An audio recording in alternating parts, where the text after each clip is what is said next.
Assalamualaikum warahmatullahi wabarakatuh. Waalaikumsalam warahmatullahi wabarakatuh.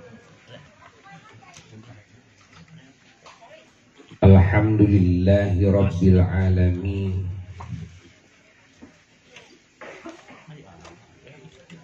Hamdan yuwafi ni'amahu wa yukafi'u mazidah.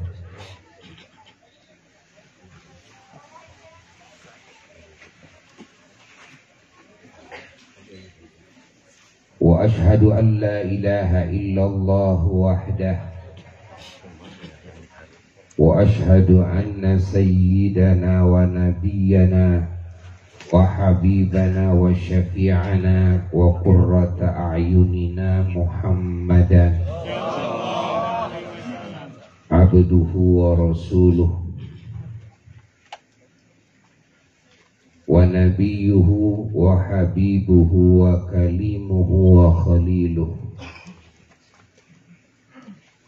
arsalahu tabaraka wa ta'ala rahmatan lil alamin wa syafa'atan lil khalqi ajma'in. Allahumma salli wa sallim wa barik ala sayyidina Muhammadin al-fatihi lima ughliq wal khatimi lima sabaq nasiril haqqi bil haqq wal hadi ila siratikal mustaqim. Sallallahu alaihi wa ala alihi wa ashabihi haqqa qadrihi wa miqdarihi al-azim. Wa la hawla wa la quwwata illa billahil aliyyil azim. Amma ba'du fa ya ibadallah usikum wa nafsi bi taqwallah faqad fazal muttaqun. Hadirin hadirat, para jamaah yang sangat dicintai dan yang sangat dimuliakan,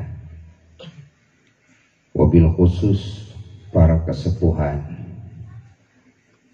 dan juga para pengurus majelis-majelis ta'lim dan para banser dan juga aparatur pemerintahan daerah yang sangat dihormati dan yang sangat dicintai, terkhusus keluarga besar Majelis Sholawat Keliling Barakatul Mustafa,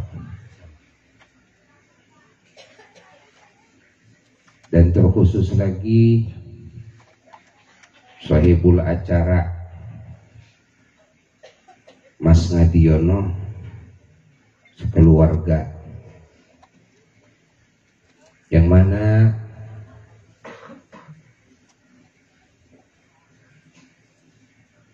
beliau mengadakan acara yang mulia ini dalam rangka tasyakkur bin ni'mah, mensyukuri segenap nikmat Allah, terutama nikmat iman dan Islam,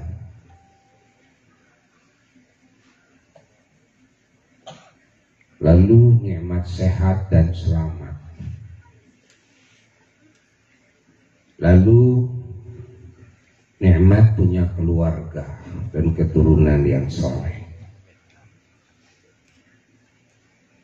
punya tetangga dan sahabat yang beriman. Bahkan kita punya pemerintah dan bangsa yang mayoritas beriman. Dan juga syukuran atas keamanan, ketentraman, kedamaian yang Allah anugerahkan. Dan tentunya ini menjadi kewajiban bersama umat Islam, khususnya rakyat Indonesia wajib mensyukuri itu semua, termasuk syukuran kemerdekaan Republik Indonesia, syukuran kita semua bangsa Indonesia dikasih para pejuang-pejuang yang mulia, pejuang-pejuang kemerdekaan, mereka para syuhada, itu anugerah. Karena dengan hadirnya para pejuang siap mati membela negara, siap mati membela bangsa, ya, siap mati membela kebenaran, membela keadilan, membela agama. Ini adalah anugerah yang tak terhingga. Selama masih ada orang-orang yang siap berjuang dan siap mati dalam perjuangan, dalam membela segala nilai kebaikan, kebenaran, keadilan di suatu bangsa, maka bersyukurlah bangsa itu. Karena ini pertanda bangsa akan terus terjaga. Maka bagi bangsa Indonesia,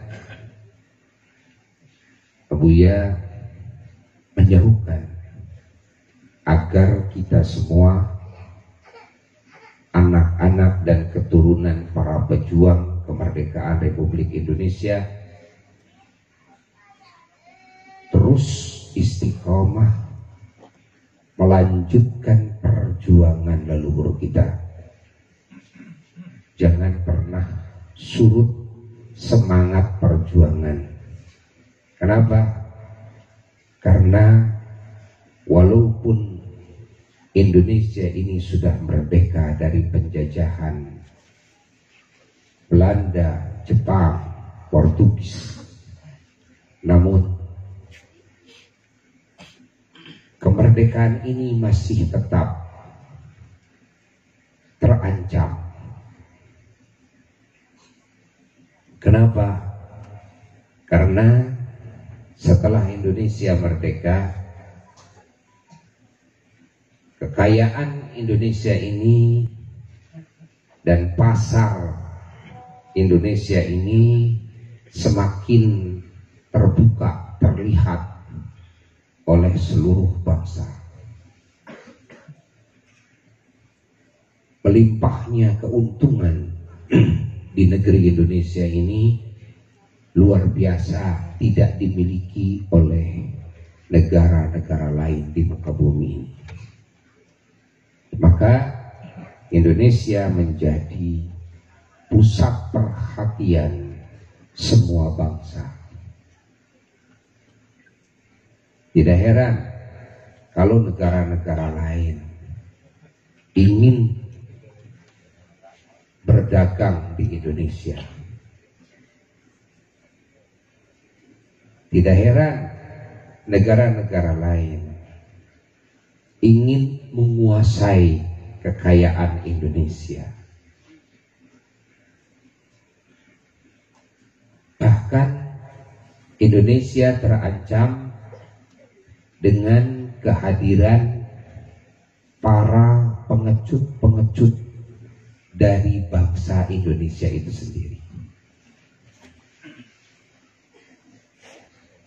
yang siap bekerja sama dengan penjajah-penjajah dari luar,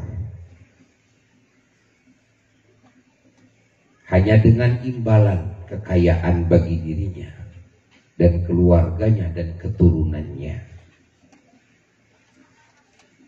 Tidak peduli kekayaan Indonesia dikeruk oleh orang-orang lain.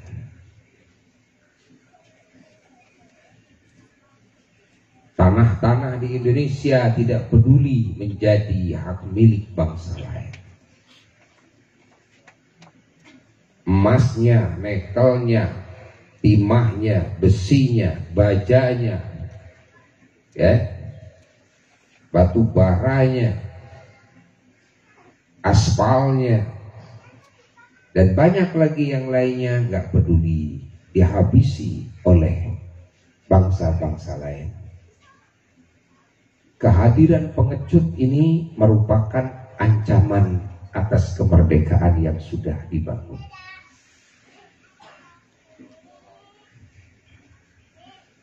Tidak sedikit pengecut ini memiliki kekuasaan, memiliki jabatan-jabatan yang tinggi, sehingga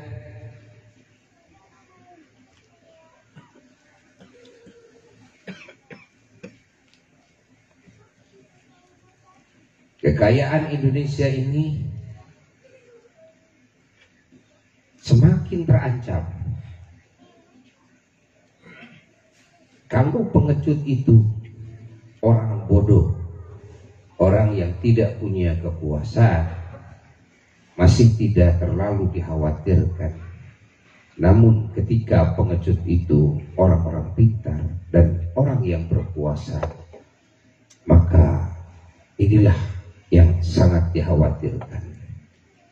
Maka Abuya menyerukan kepada semua bangsa Indonesia, terutama umat Islam, agar kalian semua menjadi pejuang, tidak menjadi pengecut. Agar kalian semua siap menjadi pengelola negeri yang baik.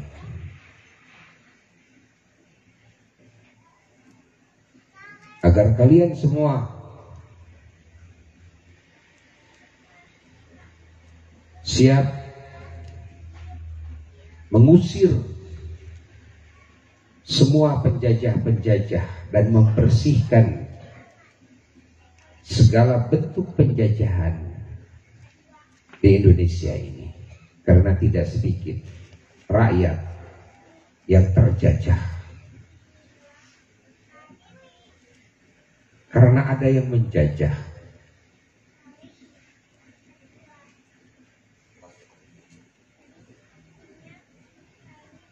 Namun bagi bangsa Indonesia,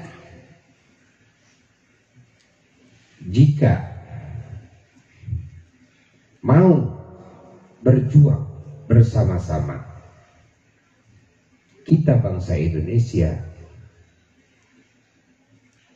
sudah memiliki darah perjuangan.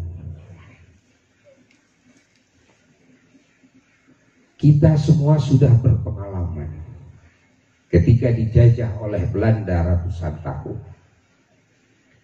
ketika dijajah oleh bangsa-bangsa lain dengan segala kekuatannya, dan kita saat itu miskin, fakir, namun kita tidak bisa terkalahkan.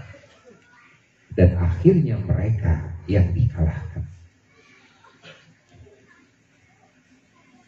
Apalagi kita sekarang sudah memiliki berbagai kesiapan-kesiapan, fasilitas sarana prasarana di dalam perjuangan. Tinggal satu yang dibutuhkan adalah semangat dalam perjuangan.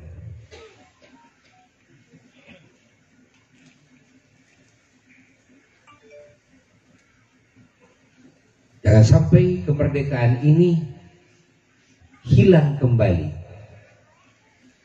Karena hilangnya kemerdekaan itu hal yang mungkin. Dan contoh-contoh di berbagai negara sudah kita saksikan, berapa banyak negara yang aman, damai, sejahtera dalam waktu singkat berubah menjadi negara yang porak-poranda. Lihat sekarang yang kita saksikan beberapa negara, bahkan negara-negara yang di sana mayoritas Muslim,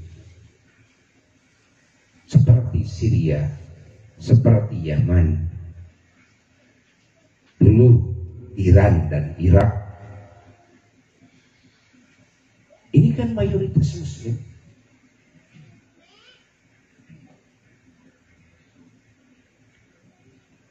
Kita menyaksikan kehancurannya.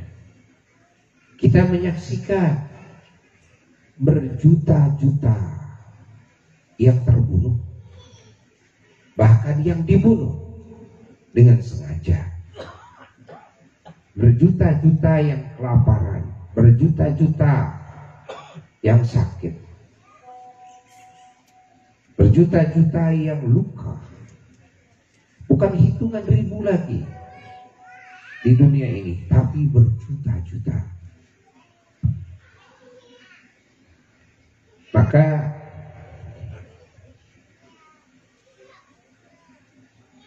kita bangsa Indonesia harus menjadi pejuang semuanya. Jangan ada di antara kita yang menjadi pecundang, yang menjadi pengecut.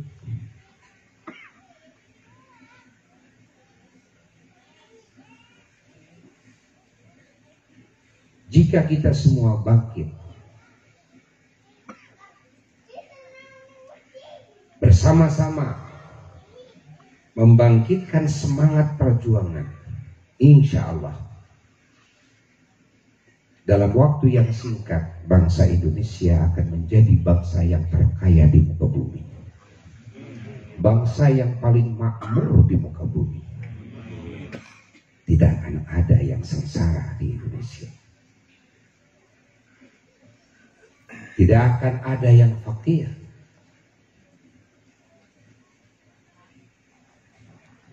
Maka kita semua bangsa Indonesia harus selalu menyiapkan calon-calon pemimpin yang betul-betul bisa diandalkan dalam keahliannya, dalam pengetahuannya, dalam kejujurannya, terutama dalam rasa kasih sayang yang mendalam kepada bangsa, kepada rakyat. Ini kuncinya.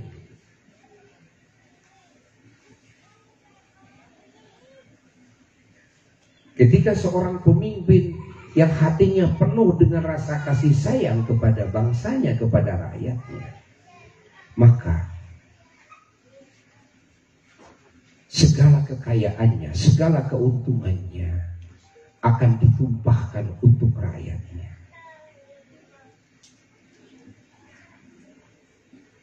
Rakyatnya pasti akan dikayakan, rakyatnya pasti akan dibahagiakan ketika seorang pemimpin betul-betul hatinya penuh dengan rasa kasih sayang kepada rakyatnya. Dan rasa kasih sayang ini sulit dimiliki oleh para pemimpin. Ada tentu kasih sayang, namun kasih sayangnya ruang lingkupnya sangat sempit sekali, sehingga dengan kesempitan itu menimbulkan kerugian bagi masyarakat yang sangat banyak. Sayang kepada anak dan istri, tapi tidak sayang kepada yang lainnya, maka kekayaan bangsa Indonesia ini bisa dikeruk hanya untuk mengkayakan anak dan istrinya semata. Begitu pula ketika sayang kepada golongannya, kepada sukunya, kepada rasnya, kepada parpolnya, kepada organisasinya. Ini kasih sayang yang ruang lingkupnya sangat sempit sekali. Ini bisa merugikan orang yang sangat banyak.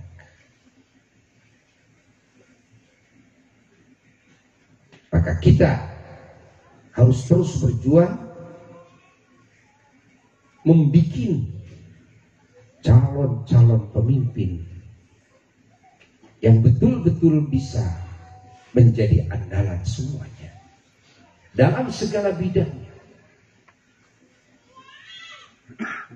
khususnya dalam bidang kemaslahatan dunia dan dalam bidang agama, yaitu kemaslahatan akhirat. Kita semua harus menyadari bahwa di Indonesia ini semua rakyat yang beragama, baik agama Islam, agama Hindu, agama Buddha, agama Kristen, maka otomatis pemimpin yang menjadi andalan yang bisa mengayomi dua kemaslahatan, baik kemaslahatan dunianya maupun kemaslahatan agamanya, sehingga bangsa itu merasa nyaman, bangsa itu merasa tentram, bangsa itu menjadi terhormat semuanya, hilang rasa bingung, hilang stres, karena kemaslahatan dunianya tercukupi. Apa itu kemaslahatan dunia yang paling pokok? Ya, yang paling pokok kemaslahatan dunia yang pertama adalah kesehatan dan keselamatan. Ini paling pokok. Ya, lalu juga keamanan dan ketentraman. Ini juga paling pokok. Lalu juga perekonomian. Ini juga paling pokok. Jangan dianggap perekonomian lebih penting dari kesehatan dan keselamatan. Berapa banyak orang yang salah dalam pemikirannya, hingga terus memperjuangkan ekonominya, namun lupa di dalam membangun kesehatan dan keamanan. Apa artinya penghasilan besar tapi tidak aman? Apa artinya penghasilan besar namun tidak sehat? Sehat adalah nikmat yang paling besar setelah hidup, dan hidup nikmat yang paling besar setelah iman dan Islam. Nikmat yang paling besar adalah keimanan dan keislaman, yaitu kesolehan, ketakwaan. Lalu apa? Hidup. Lalu apa? Sehat dan selamat. Lalu apa? Aman. Lalu apa? Lalu rizki-rizki yang lainnya. Allah. Semoga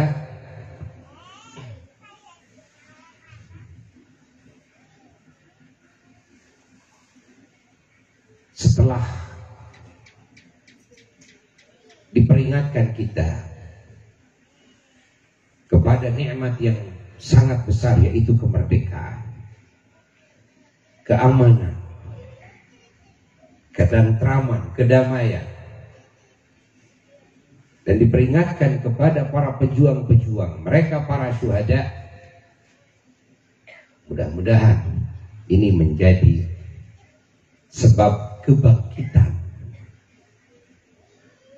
semangat perjuangan bangsa Indonesia semuanya. Karena setiap kali kita masuk kepada bulan Agustus, kita masuk kepada tanggal 17 Agustus, setiap kali kita diingatkan. Namun ingatan ini hanyalah menjadi wujud hura-hura semata, hanyalah menjadi wujud poya-poya semata. Paling 1 hari, 2 hari, seminggu, 2 minggu sudah sirna. Hanyalah menjadi wujud berkibarnya bendera merah putih semata, tapi tidak pernah berkobar semangat perjuangan merah putih di dalam jiwa. Sehingga yang terjadi apa? Melewati sekian puluh tahun kemerdekaan, sampai 76 tahun kemerdekaan, kekayaan bangsa ini semakin rusak. Kekayaan bangsa ini semakin hilang. Tanah-tanah bangsa Indonesia ini semakin mengurang. Dan masyarakat dan rakyat kembali sedikit demi sedikit kepada masa penjajahan yang dulu. Kembali kepada kebingungannya. Kembali kepada stresnya. Hilangnya lapangan kerja. Masya Allah. Susahnya mencari kerja. Apalagi kita yang membuka lapangan kerja lebih susah lagi. Mau bekerja saja di lapangan kerja orang lain sudah susah. Sementara jumlah manusia bangsa Indonesia semakin banyak, apalagi dengan efek lockdown. Karena tidak boleh keluar dari rumah, ya. Akhirnya banyak yang hamil. Ya kan? Ya kan? Nah, Masya Allah. Ini efek lockdown. Efek lockdown.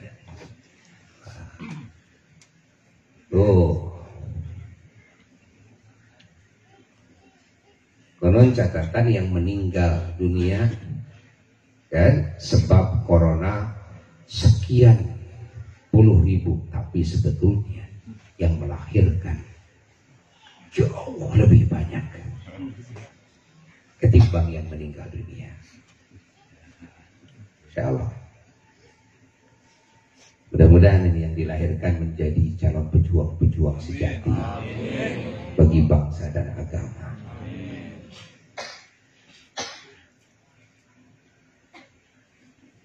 Alhamdulillah juga kita bersyukur kepada Allah dipanjangkan umur masuk kepada tahun baru 1400 berapa? 43. Insya Allah. Kita semua diingatkan kepada kemerdekaan yang hakiki dan abadi.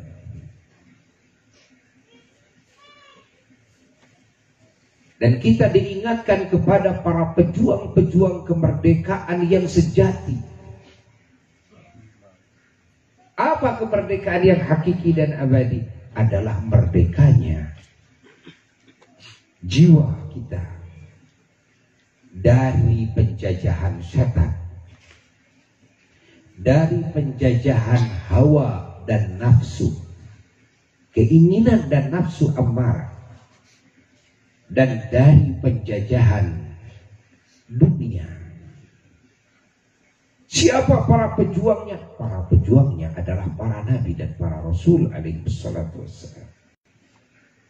Dan pemimpinnya adalah Sayyiduna wa Maulana Muhammad sallallahu alaihi wa alihi wasallam. Yang mana perjuangan di dalam membebaskan seluruh manusia, bahkan seluruh bangsa jin dari penjajahan setan, penjajahan hawa nafsunya masing-masing, dan dari penjajahan dunia. Subhanallah. Maka hijrah memiliki makna yang sangat mendalam sekali, yang sangat erat sekali dengan perjuangan kemerdekaan ini, di mana Rasulullah sallallahu alaihi wasallam 13 tahun dari diangkat jadi Rasul di Makkah, lalu berjuang siang dan malam memerdekakan manusia dari mulai keluarganya sendiri dan tetangganya sendiri dan orang-orang Makkah. lalu orang-orang sekitar, lalu mengajak ke raja-raja yang ada di berbagai negara, mengirim surat. Untuk apa? Untuk memerdekakan semua manusia dari penjajahan setan iblis, dari penjajahan hawa nafsunya, dari penjajahan dunia, agar manusia ini merdeka. Subhanallah. Agar segala gerak-gerik manusia ini tidak disetir dan tidak dikuasai oleh setan dan hawa nafsu, tidak ditundukkan oleh dunia, tapi hidupnya, semua langkah-langkahnya, visi dan misinya, semuanya atas petunjuk Allah yang menciptakan dirinya, atas petunjuk Allah yang menciptakan kehidupan semua makhluk hidup yang Allah ciptakan. Hidayah dari Allah yang menciptakan bumi dan langit dan seisinya. Hidayah dari Allah yang menciptakan alam dunia, alam barzakh dan alam akhirat, yang menciptakan surga dan neraka, yang menciptakan arsy dan kursinya, yang menciptakan lauh mahfuz dan kalamnya. Dialah Allah Jalla Jalaluhu wahda. Sehingga dalam melakukan apapun atas petunjuk Tuhannya, dalam meninggalkan apapun atas petunjuk Tuhannya, hingga hidupnya menjadi berkah, hidupnya penuh rahmat, hidupnya penuh ridha Allah, hidupnya penuh cinta Allah, dibantu oleh para malaikat Allah, dicintai oleh semua makhluk Allah. Dan ketika kembali dari alam dunia ke alam barzakh, ke alam akhirat, kembalinya merupakan undangan Allah untuk masuk ke surganya, untuk bersama berkumpul dengan para kekasih-kekasih Allah yang lainnya, seperti yang Allah firmankan dalam Qur'annya, ya ayyatuhan nafsul mutmainnah irji'i ila rabbiki radiyatan mardiyah fadkhuli fi ibadi wadkhuli jannati. Wahai jiwa yang tenang, Masya Allah, irji'i ila rabbi, kembalilah kamu kepada Tuhanmu dengan penuh keridhaan dan juga diridhoi oleh Tuhanmu. Masuklah dalam kelompok hamba-hambaku, masuklah ke surgaku Allah. Kematian orang-orang yang hidupnya selalu mengikuti petunjuk dari Tuhannya, kematiannya merupakan undangan Allah. Dari siapa? Dari Tuhannya. Untuk apa diundang? Untuk segera mendapatkan segala balasan-balasan dari Tuhannya, nikmat dari Tuhannya. Begitu masuk alam kubur, sudah disediakan rumah yang mewah, sudah disiapkan taman-taman yang indah, sudah disiapkan pelayan-pelayan yang menyenangkan, kendaraan-kendaraan, Masya Allah, untuk jalan-jalan ke sana kemari. Itu di alam kuburnya. Alam kuburnya merupakan taman daripada taman-taman surga. Bertemu dengan keluarganya yang sudah meninggal dunia, yang sudah ada di alam kubur terlebih dahulu. Bertemu dengan leluhurnya, dengan karhunnya, dengan guru-gurunya yang sudah ada di alam barzakh. Bertemu dengan tetangganya, dengan sahabat-sahabatnya yang mereka pada selamat semuanya.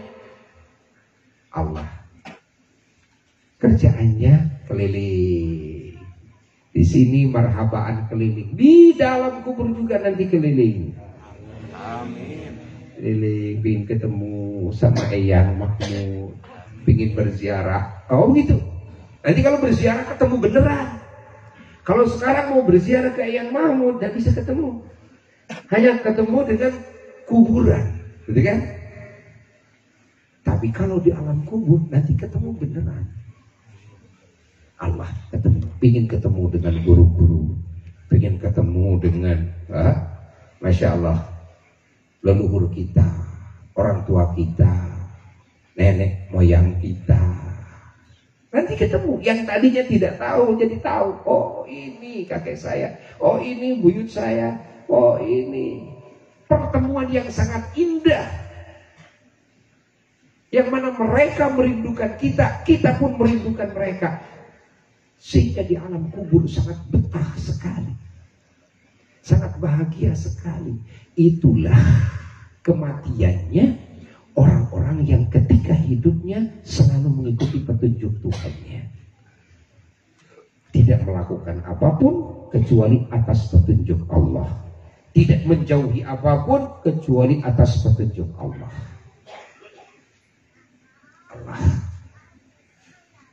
Hatta kita memakai pakaian, pakai sendal saja. Begitu mau pakai sendal, kita ingat bagaimana petunjuk Allah. Kaki kanan dulu. Pakai kaos kaki, sepatu, kaki kanan dulu. Ketika mau copot, kaki kiri dulu. Pakai baju, kaki kanan dulu. Ya? Tangan kanan dulu. Ya. Kalau mau buka baju, tangan kiri dulu ini buka. Mau keluar dari rumah, kaki kiri dulu. Ya, keluar dari pintu rumah itu kaki kiri dulu sambil baca bismillah. Kalau masuk rumah kaki kanan dulu. Sampai terus terukur. Segala tindak tanduknya terukur. Allah. Bukan merupakan budaya, tapi ini hidayah.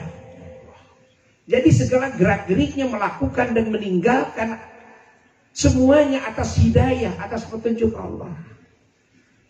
Minum dengan tangan kanan, ya, makan dengan tangan kanan. Allah, cuci tangan dulu, baca bismillah. Ini bukan budaya, tapi ini hidayah. Ini hidayah. Selesai, alhamdulillah. Apalagi kalau ditambah doa yang lain, alhamdulillahilladzi at'amani. Terus hadza ta'am min ghairi haulin minni wala quwwah. Tuh. Segala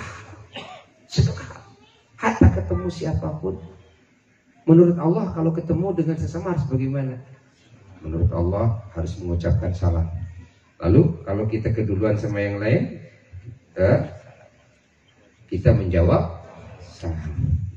Harus apa lagi? Salaman. Peluk-pelukan. Lalu apa lagi? Senyum manis.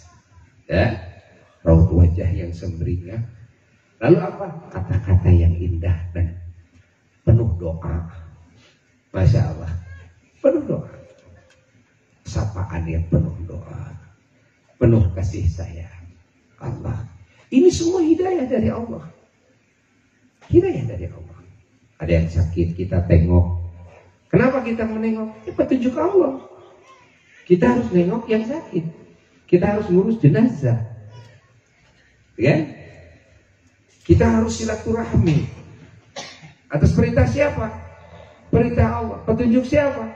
Petunjuk Allah. Atau kita mandi saja bersih-bersih karena bersih-bersih diperintahkan oleh Allah.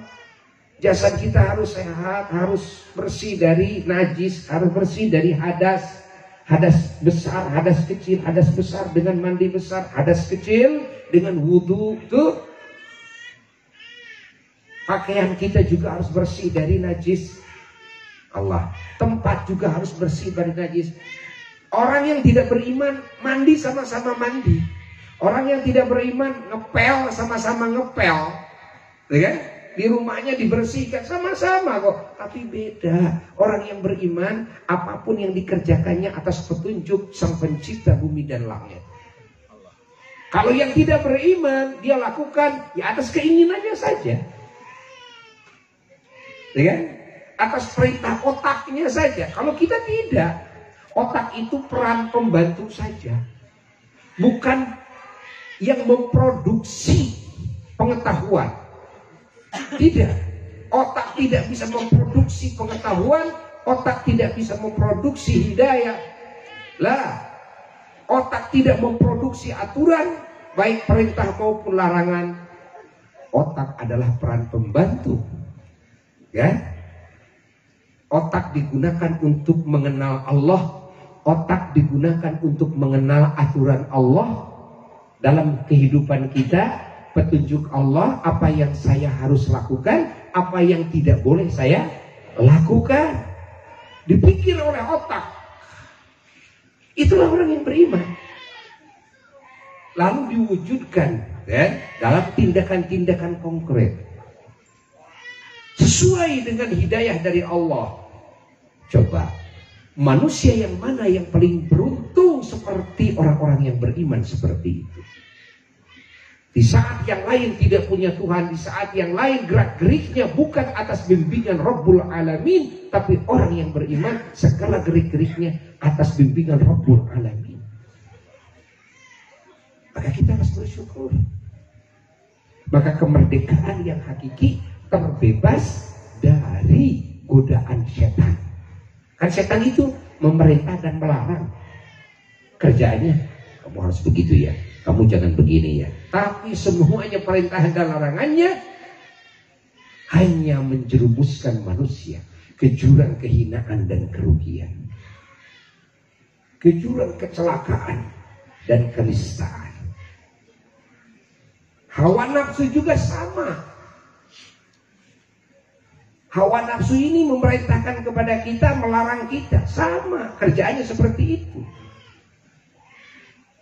Manusia melakukan dan berhenti atau menjauhi sesuatu bisa atas dasar hanya keinginannya saja. Saya mah cuma ingin begitu, nggak ingin ini. Saya mah lagi mood ya lakukan. Kalau nggak lagi mood, nah, jadi Tuhannya mood, kan? Tuhannya mood, gitu kan? Kalau lagi mood ngaji ya ngaji. Kalau saya sekarang lagi nggak mood ngaji, ya nggak ngaji. Jadi Tuhannya mood. Kalau lagi mood, tahajud juga dilakukan. Kalau lagi gak mood, boro-boro tahajud, sholat isanya juga gak dilakukan. Karena lagi gak mood, gitu kan. Kalau lagi mood, ikut sholawatan, gitu kan. Kalau lagi gak mood, ya enggak lah, gitu kan. Jadi Tuhannya mood. Ada yang Tuhannya setan, gitu kan. Ada Tuhannya mood. Mood itu hawa nafsu, gitu kan. Ada lagi Tuhannya itu dunia. Habis waktu, habis tenaga diperdaya oleh dunia, gitu kan. Diperdaya oleh duit, diperdaya oleh jabatan, hingga otak digunakan berpikir, tenaga dikuras, gitu kan. Peras keringat banting tulang demi apa? Demi jabatan. Demi apa? Demi uang, demi duit. Jadi dunia yang menjadi Tuhannya, jabatan yang menjadi Tuhannya. Saya semundau sama duit, sami'na wa atokna sama jabatan. Ya, macam-macam. Apa yang dilakukan oleh manusia, apa yang ditinggalkan oleh manusia itu, yang melarang dan yang memerintahnya itu tidak sama.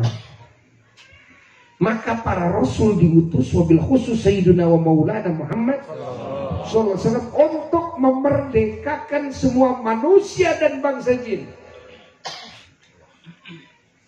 Dari apa? Dari segala bentuk penjajahan setan,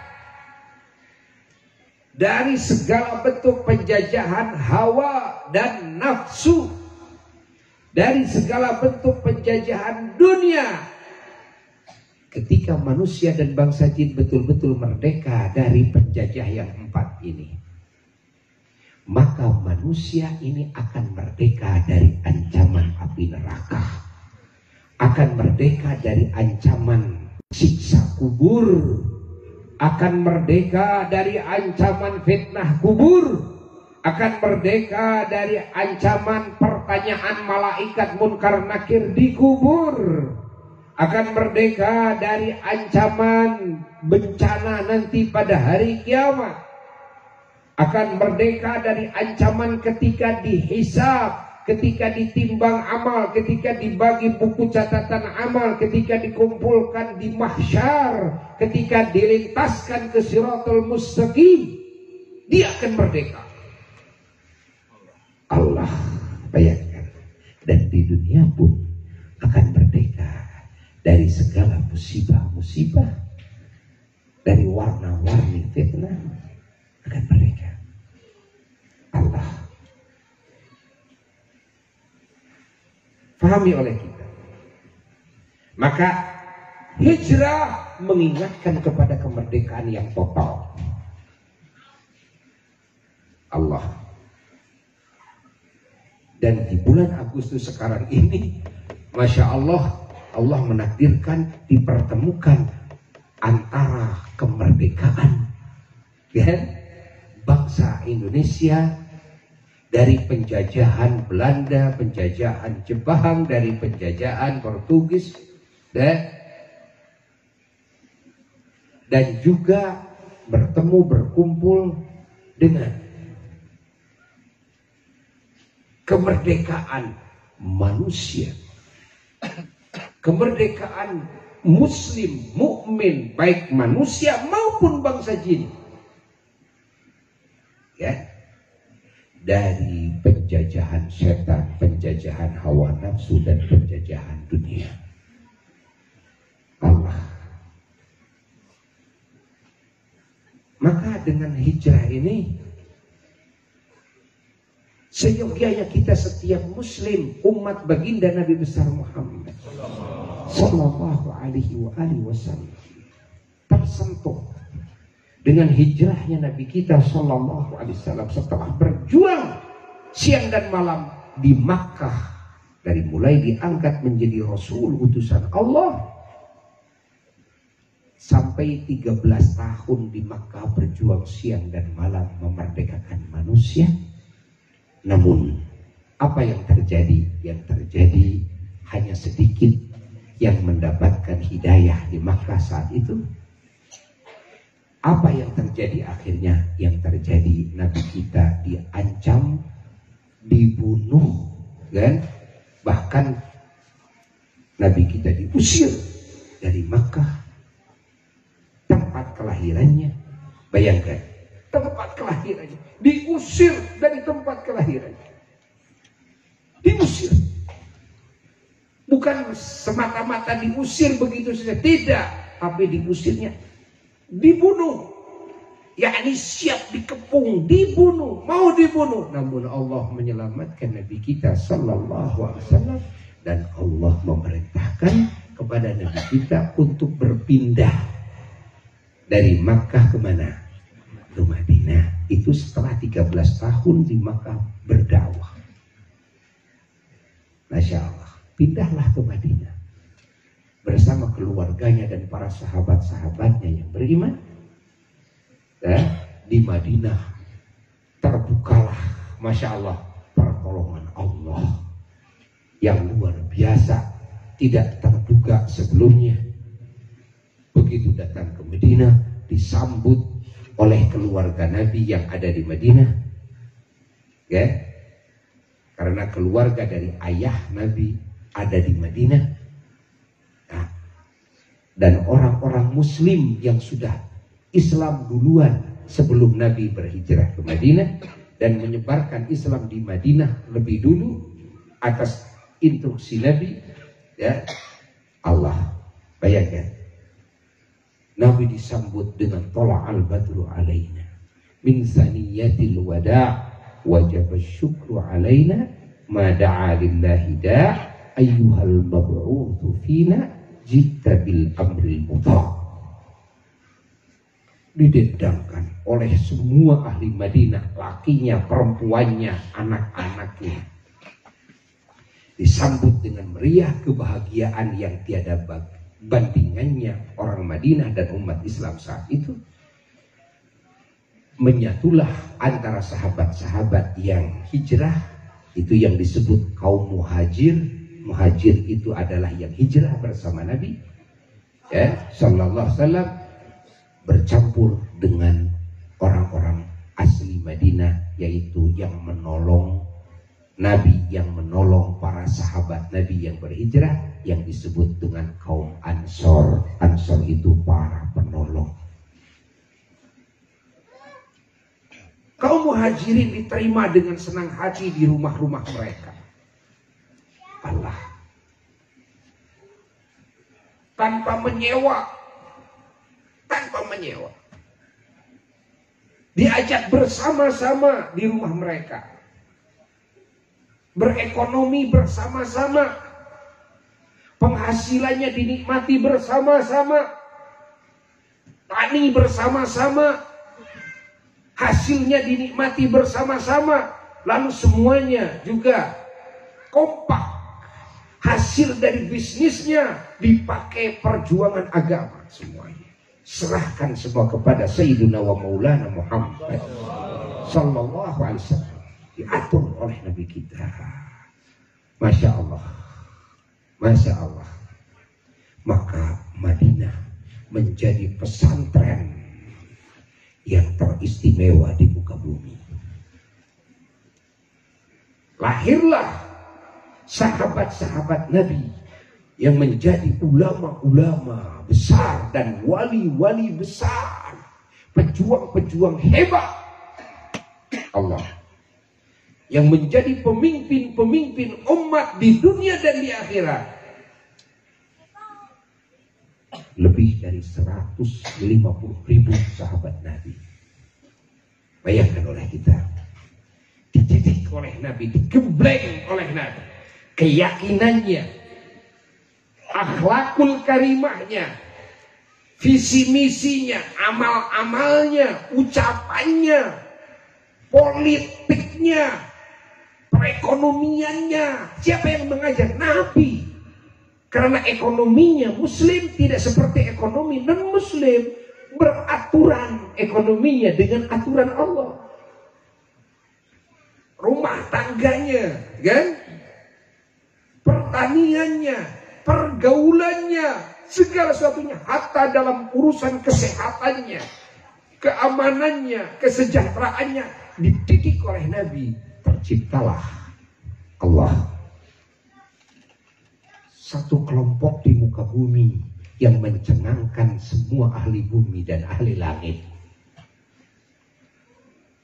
Kelompok, Masya Allah, yang suci, manusia-manusia suci, manusia-manusia terpuji, manusia-manusia cerdas, manusia-manusia adil, manusia-manusia yang penuh dadanya dengan kasih sayang kepada semua makhluk Allah. Manusia-manusia yang gagah dan pemberani, manusia-manusia yang mustajab doanya, manusia-manusia yang tinggi derajatnya, manusia-manusia yang sehat dan kuat zahir dan batinnya. Sehingga semua sahabat Nabi diutus oleh Nabi ke negara anu. Masya Allah. Bahkan bisa menaklukkan kerajaan-kerajaan yang ada di bumi ini. Allah.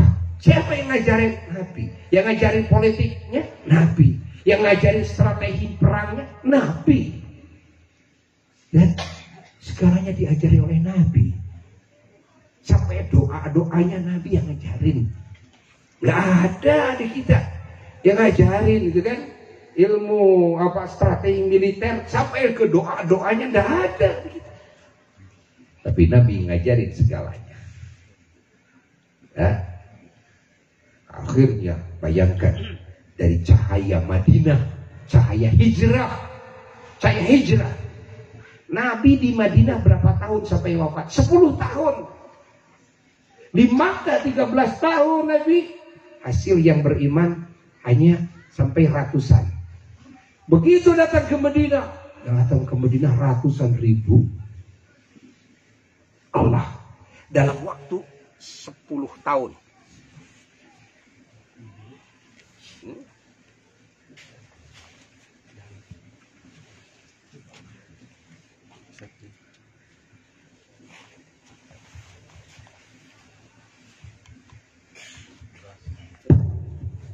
Dalam waktu 10 tahun, bayangkan.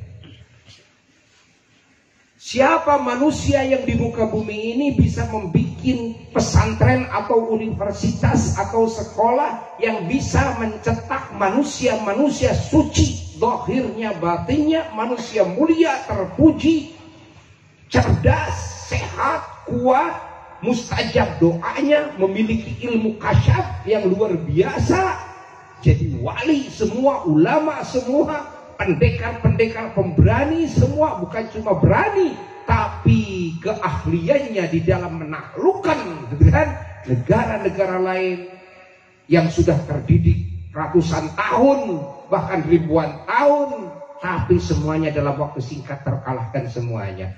Bukan cuma terkalahkan tapi juga bisa menjadikan negara tersebut, bangsa tersebut menjadi bangsa-bangsa yang mukmin dan muslim. Kan semua berasal dari Makkah Madinah, dari hijrah. Coba Arab Saudi yang saat itu disebut Hijaz, ya, dikuasai menjadi muslim semua, merembet ke negara-negara lain. Yaman menjadi negara-negara yang muslim, merembet lagi, ya, Yordan, Palestina, Mesir, Irak, kan, Iran, ya, Allah. Bayangkan oleh kita menjadi negara-negara muslim, bangsa yang beriman. Lalu pendakwah-pendakwah ini ditugaskan keluar, ya, ke negara-negara yang bukan negara-negara Arab, masuk ke India, lahirlah Islam di India, ya. Masuk ke Cina, lahirlah Islam di Cina. Masuk ke Indonesia, malah menjadi mayoritas muslim terbesar di muka bumi di Indonesia. Subhanallah, ya. Semua berawal dari hijrah. Maka ketika kita mengingat hijrah, ya, ini harus berefek membangun dan membangkitkan semangat perjuangan Kangjeng Nabi Muhammad. Perjuangan Islam. Perjuangan Islam itu adalah perjuangan kebenaran. Perjuangan Islam itu adalah perjuangan keadilan. Perjuangan Islam itu adalah perjuangan kekasih sayang yang merata. Perjuangan Islam itu adalah perjuangan segala nilai kebaikan. Perjuangan Islam itu adalah perjuangan akhlak yang mulia dan terpuji. Perjuangan Islam itu adalah perjuangan niat-niat yang mulia. Perjuangan Islam itu adalah perjuangan perbuatan-perbuatan yang baik. Perjuangan Islam itu adalah perjuangan ucapan-ucapan yang baik. Perjuangan Islam itu adalah perjuangan pergaulan, ya, antar sesama ciptaan Allah, dan setelah pergaulan dengan Allah yang terbaik. Karena pergaulan yang dididik oleh Allah di dalam Islam ini pergaulan dengan Allah. Lalu pergaulan dengan semua makhluk Allah. Kita bergaul dengan malaikat, kita bergaul dengan manusia, kita bergaul dengan binatang, kita bergaul dengan lingkungan dan sebagainya. Siapa yang mendidik itu semua? Allah dan Rasulnya, Sayyiduna wa Maulana Muhammad sallallahu alaihi wa alihi wasallam. Alhamdulillah.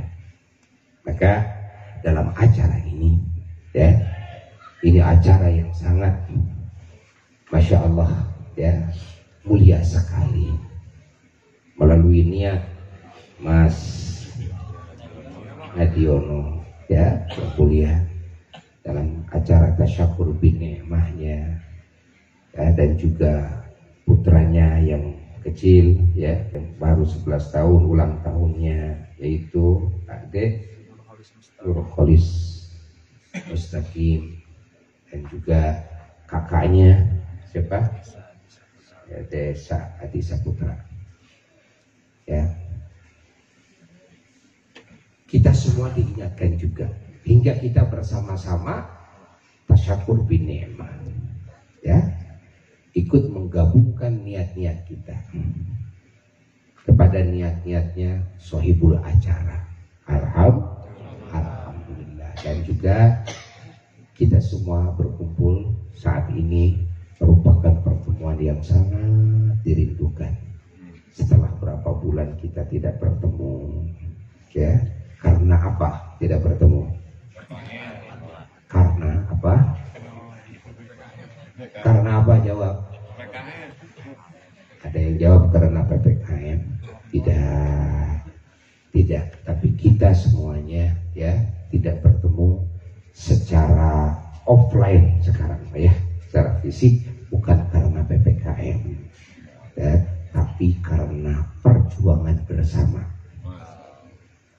ya, dalam rangka menyelamatkan kita dan menyelamatkan manusia, baik di zaman kita dan orang-orang yang setelah kita dari ancaman virus corona. Karena virus corona, kalau kita sekarang tidak ya berupaya keras untuk menyelamatkan kita, anak cucu kita nanti ya akan terus terkena. Maka dengan perjuangan bersama-sama, baik pemerintahnya maupun kita sebagai rakyatnya ya, bersama-sama berjuang. Dengan cara apa? Dengan cara satu, menjalankan protokol kesehatan. Ya, tambah lagi protokol kesehatannya ya, dengan cara apa?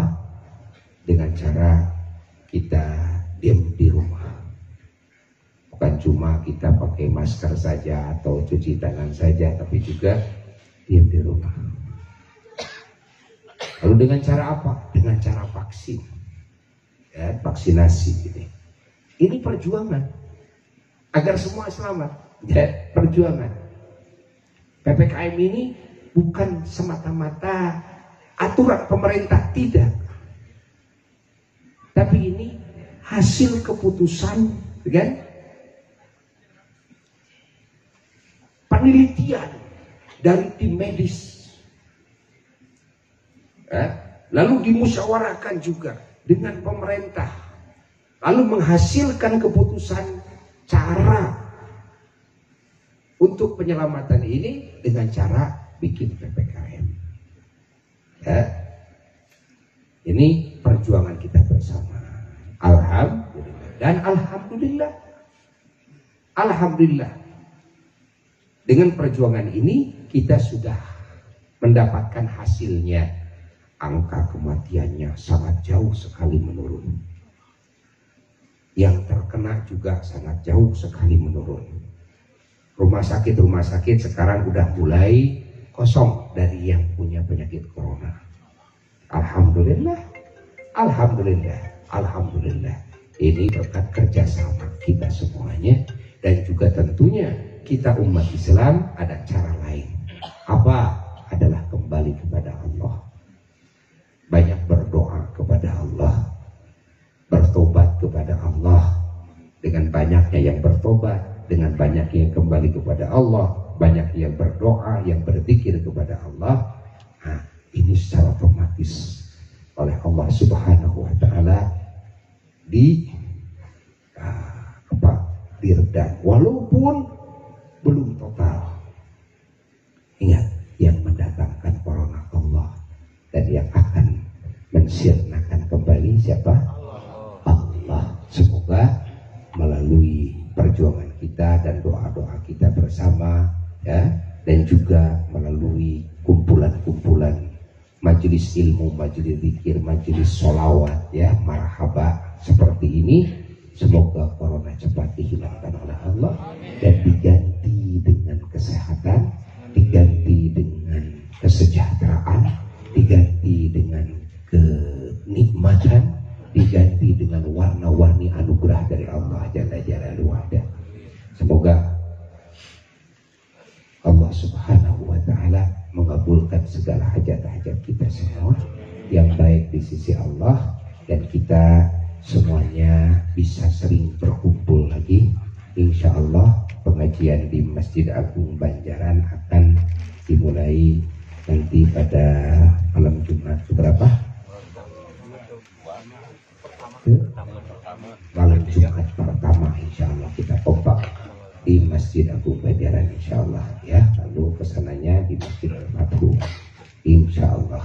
Tapi minta kepada semuanya agar kita tetap menjalankan prokes dan banyak berdoa semuanya ya. Sekian dari Buya, semoga kalimat ini manfaat bagi semuanya dan mohon maaf dari segala kekurangan. Wassalamualaikum warahmatullahi wabarakatuh.